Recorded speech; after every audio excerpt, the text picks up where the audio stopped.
আপনারা জানেন যে গতকালকে আমি দীর্ঘ প্রায় 5 বছর আইনি লড়াইয়ের পর রায় পেয়েছি আমার পক্ষে এবং আমি ন্যায় বিচার পেয়েছি। এখানে একটি কথা বলতে হয় যে কেউ কেউ বা একটি মহল তারা কিছু হয়তোবা তাদের বোঝার কমতির জন্য এই বিষয়ে তারা তাদের যে মতামত দিচ্ছে সোশ্যাল মিডিয়া সহ বিভিন্ন জায়গায়, সেখানে কিছু তথ্যের ঘাটতি রয়েছে। অনেকে হয়তো মনে করছে যে 5ই আগস্ট 2024-এর পর এই মামলাটি দায়ের হয়েছে বা আমরা হয়তো এরপরে এসে এই প্রক্রিয়াটি সম্পন্ন করেছি। আপনাদেরকে বলতে চাই যে স্থানীয় সরকার নির্বাচনের আইন অনুযায়ী নির্বাচন হওয়ার পরবর্তী 30 দিনের মধ্যে অভিযোগ করতে হয় এবং সেই 30 দিনের মধ্যেই মামলাটি করা হয়েছিল।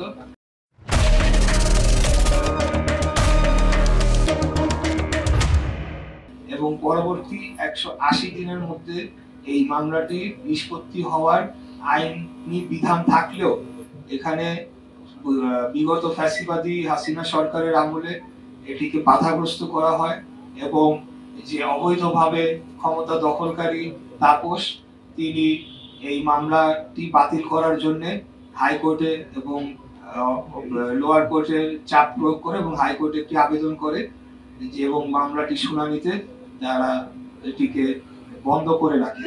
পরবর্তীতে আমরা 5ই আগস্টের পর এই মামলার শুনানি করি এবং যথাযথ আইনি পদক্ষেপ প্রক্রিয়া নিশ্চিত করে আমরা মামলার কার্যক্রম পরিচালনা করি, সাক্ষী শুনানি হয়, আর্গুমেন্ট হয় এবং পরবর্তীতে আমি গতকাল আমার কাঙ্ক্ষিত রায় যেটি সেটি আমি পাই।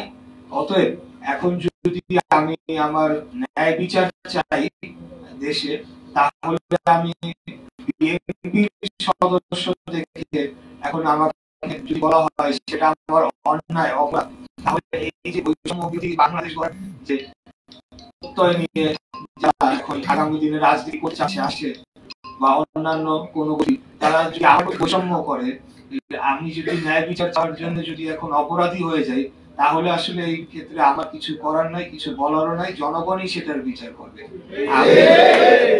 আমি এখানে সম্পূর্ণ আমার যে ন্যায় বিচারটি সেটি পাওয়ার জন্য আমি আমার কার্যক্রম করেছি। এই রায়টি হওয়ার কথা ছিল আরো 4.5-5 বছর আগে, 180 দিনের মধ্যে, কিন্তু স্বৈরাচারী শেখ হাসিনার আমলে এই রায়টি আমাকে দেওয়া হয় নাই। এখন আমি আমার আইনি প্রক্রিয়া সম্পন্ন করে রায়টি পেয়েছি। পরবর্তীতে এটি ইতিমধ্যে আমরা গতকালকে আপনাদেরকে বলেছি যে এটা পার্টির হাইকমান্ড সিদ্ধান্ত নেবেন এবং সবকিছু বিচার বিবেচনা করে সিদ্ধান্তটি নেওয়া হবে। সেই অনুযায়ী আমার পরবর্তী পদক্ষেপ আমরা নেব। আমাদের মূল উদ্দেশ্য যে আমরা যে একটা উদাহরণ রেখে গেলাম, এই যে এই আইনি লড়াইটা সম্পন্ন করার জন্য শুরু থেকেই আমরা লেগেছিলাম, তার মাধ্যমে অবৈধভাবে যে ক্ষমতা দখল করেছিল, একটা ভোট রিগিং করে যে মেয়র পদটিকে দখল করা হয়েছিল, সেটার বিরুদ্ধে যে একটা আইনি ভিত্তি প্রতিষ্ঠা করলাম, সেটার কিন্তু একটা সেই বিষয়ে কিন্তু কোনো অ্যাপ্রিসিয়েশন কিন্তু এই মহলটি দেখাচ্ছে না। তারা ফোকাস করছে শুধুমাত্র যে আমরা এখন মেয়র পদে বিএনপি প্রার্থী যাচ্ছে এখানে, কিন্তু আমরা যে একটি আইনি উদাহরণ দৃষ্টান্ত স্থাপন করে গেলাম, সেটির জন্য তো তাদের আমাদেরকে ধন্যবাদ দেওয়া উচিত ছিল যে আমরা একটা আইনের যে শাসন সেটির জন্য আমরা কাজ করে যাচ্ছি। তো এটা হলো আমাদের মূল উদ্দেশ্য, মূল লক্ষ্য, যে আমি কিন্তু হারি নাই, আমাকে হারিয়ে দেওয়া হয়েছে, অতএব সেটা কাগজে কলমে প্রতিষ্ঠা পাক, সেটাই আমাদের লক্ষ্য ছিল। ঠিক আছে, এটাই হলো কি আমার ওই বিষয়ে আমার বক্তব্য। আর আমি এখানে আসলে বক্তব্য দেওয়ার কিছু নাই। আমরা আজকে অটো রিক্সা চালক, ভ্যান চালক যারা ভাইরা রয়েছেন, তারা বিগত আন্দোলনে তারা যে ভূমিকা রেখেছেন সেটা কিন্তু আমরা অনেক সময় ভুলে যাই। আমরা শুধু একটা জায়গায় আমরা আমাদের যে ফোকাসটা রাখি,